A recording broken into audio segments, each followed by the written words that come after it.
Hello and welcome to Pro Trader Strategies Market Commentary for Wednesday, June the 10th. I'm Eric Wilkinson, and yes, you very well may recognize me from mainstream media where I've talked about the overall economic data, the geopolitical environment, and how that impacts the overall markets with my market analysis. Well, I do that same thing in these daily market commentaries, but I talk about options and how we can implement that into our portfolio so that we can increase that overall yield. It's the only way to really beat the overall markets or the indexes. So that I talk about specific rules. It's not just saying, hey, let's go out and buy a call because we're bullish. We have specific rules here at Pro Trader Strategies that we need to implement in and around any given assumption. And I talk about that in more detail in the webinar. So go over there and check that out at protraderstrategies.com. In these market commentaries, I kind of assume that you already know what some of those rules are and briefly go over them, but I'm not going to go into the details as much as I do in those webinars. So check those out. All right, let's talk about the economic data and see what's going on across the pond and here in the United States. Well, across the pond, not a whole lot going on, but here in the United States, we have a lot going on today. Let's talk about some of the economic data. We got the CPI, Consumer Price Index, month over month, came in at negative 0.1%. It was expected to be unchanged, so a little bit worse than expected there. Core CPI, which is Consumer Price Index, when we strip out things like food and energy, came in line with expectations. That came in at negative 0.1%, expected to be unchanged as well. Remember, they strip out the food and energy. Why? Because it's a little bit more volatile. I mean, we see what's happening over here across in crude oil, where it goes from $6 a barrel just last month, and now we're trading at near 40. So when you strip out those more volatile aspects, it's a better representation of what we as a consumer are feeling on any given day.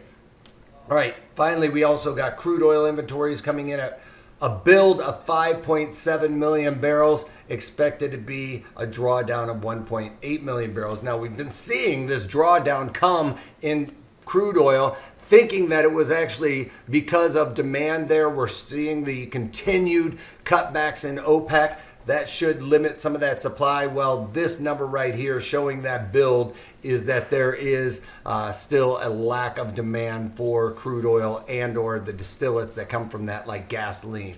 Remember, crude oil's main driver is from the manufacturing sector, so seeing a little bit of a drawdown there. All right, we also later on this afternoon have the FOMC statement. Today is it's the second day of a two-day meeting. They're going to come out with what they do with the interest rates. Right now, we're at 0.25%. It's expected to remain unchanged. But the big thing to watch for is Jerome Powell's statement after that release. So that could be the only thing that really I see making the market move. And that comes out after 2 o'clock Eastern. All right, so let's get on with the overall markets. Crude oil showing a little bit of weakness, but not a whole lot, despite the fact that we saw that basic, 8 million barrel build over what was expected, or very close, 7.5 million barrel build over what was expected.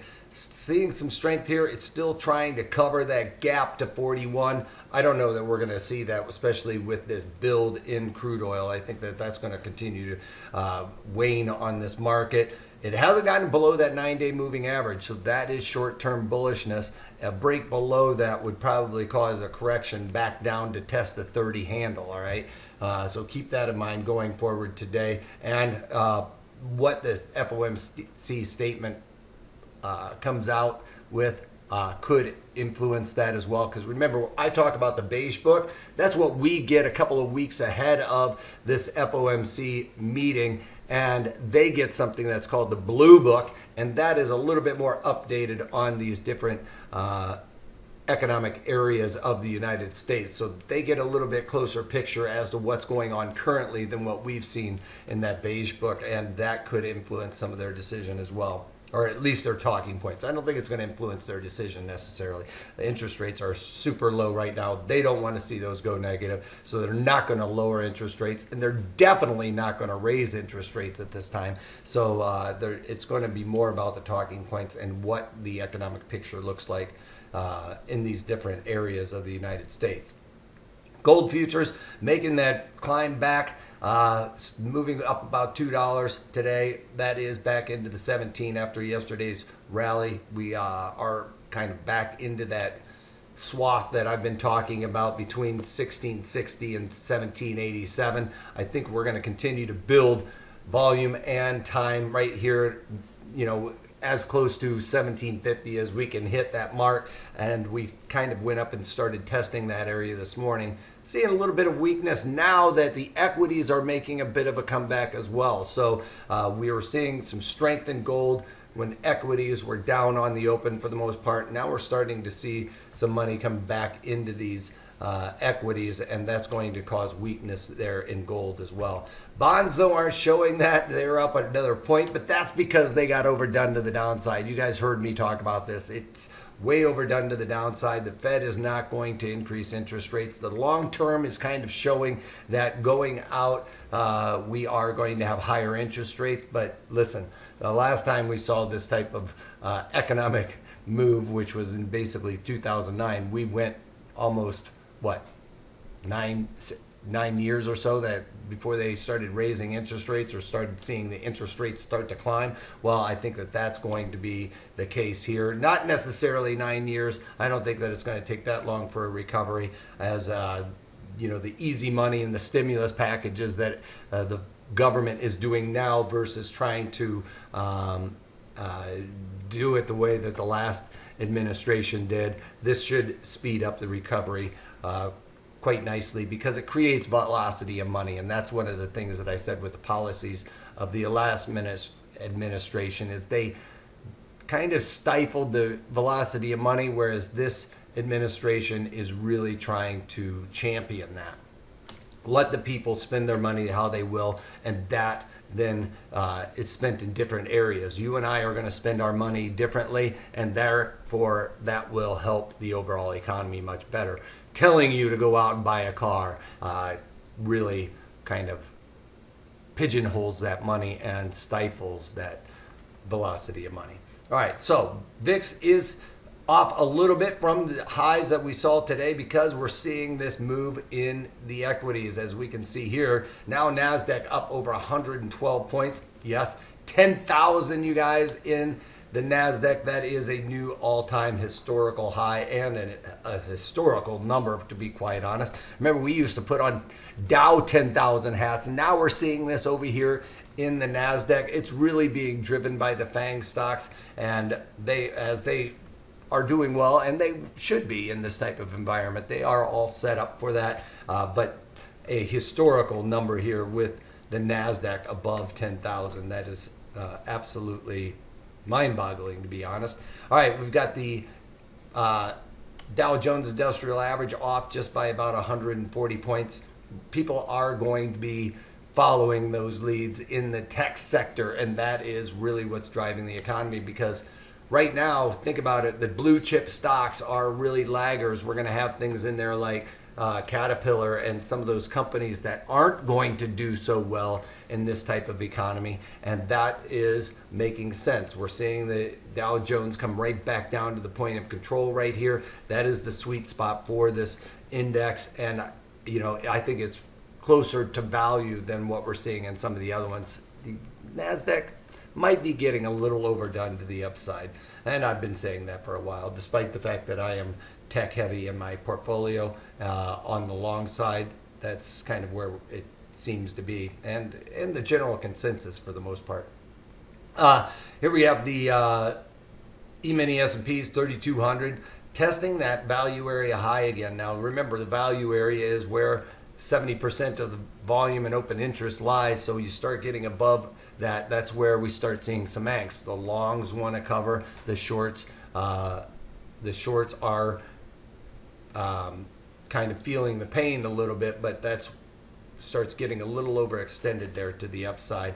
And the E-mini S&Ps should probably do well. We are seeing this market move higher. I think the Dow is probably the one that should be the lagger of all of these. Here we have the overnight inventory was relatively flat. This is the daily chart, or the breakdown of the daily chart, 30-minute candles here. You can see the economic data really throwing a tailspin to the bulls here with the CPI number coming out worse than expected. That caused a little bit of weakness. And then when the crude oil inventories came out, people started running for the hills here in the E-mini S&Ps. It's probably partly due to the fact that we have this FOMC meeting also as well that people are looking to cover. But you can see we tested that 200 simple moving average earlier and then bounced away from that. That is a good sign. That is bullish. We're starting to see the market start to gravitate back probably to the value area that we saw yesterday created. That is kind of the sweet spot. As you can see, we've got two corresponding days where we had value areas lining up very nicely. I think that we're going to see that continue today going into that meeting as people kind of shore up their positions. All right, let's talk about my trades. The only thing that I'm looking to do right here is this Boeing trade that I basically put on yesterday, and I'm trying to get out of it already, which is, you know, one of those things where we talk about where, you know, sometimes you'd rather be lucky than good. This Boeing trade I put on yesterday where I had sold the July 325 calls. Well, today we had a big move down. It was down almost $14 and change earlier today, the last I looked, and that's when I decided to put this on. Well, I was on a phone call with one of you guys, which I don't mind doing, but I was on a call with one of our students, and I missed this opportunity when it really took that slam down to the low that we saw there on Friday.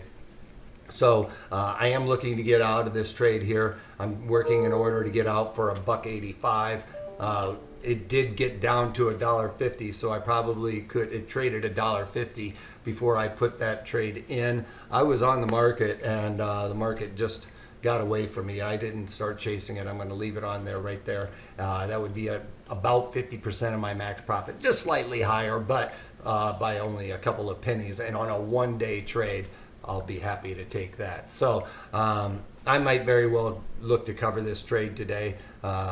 I'll keep you guys posted on Twitter what I'm doing with that, but I think that there's going to be continued weakness here in Boeing, and probably look to cover this gap that was created on the upside.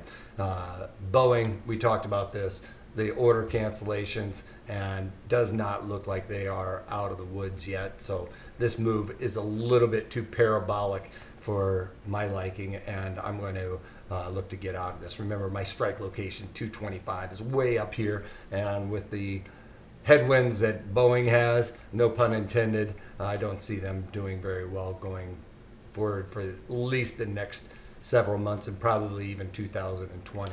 And that's all I've got going on right now, trying to get out of that trade as a working order. So hoping I might be able to get it for this daily commentary, but it's not quite happening just yet. So that's all I got for you guys. Tomorrow's webinar is going to be a really good one. It's the roadmap to building option strategies. We're going to piece by piece break all of these strategies down, similar to this Boeing strategy. Why did I do a short call spread or a short call in Boeing on a bearish assumption? Why not buy puts? Well, I talk about that in those webinars. The market was set up for a short call spread type of scenario for a bearish assumption, and that's why I implemented it. All right, so check that out at protraderstrategies.com. And finally, what we got to do is talk about this. This is our disclaimer that we need to go over, so please take a moment to read over this. As we are an educational company, I am not here to solicit any buys or sell recommendations. So take a moment to go over this. That's all I got for you guys, other than if you can't take that, take it easy.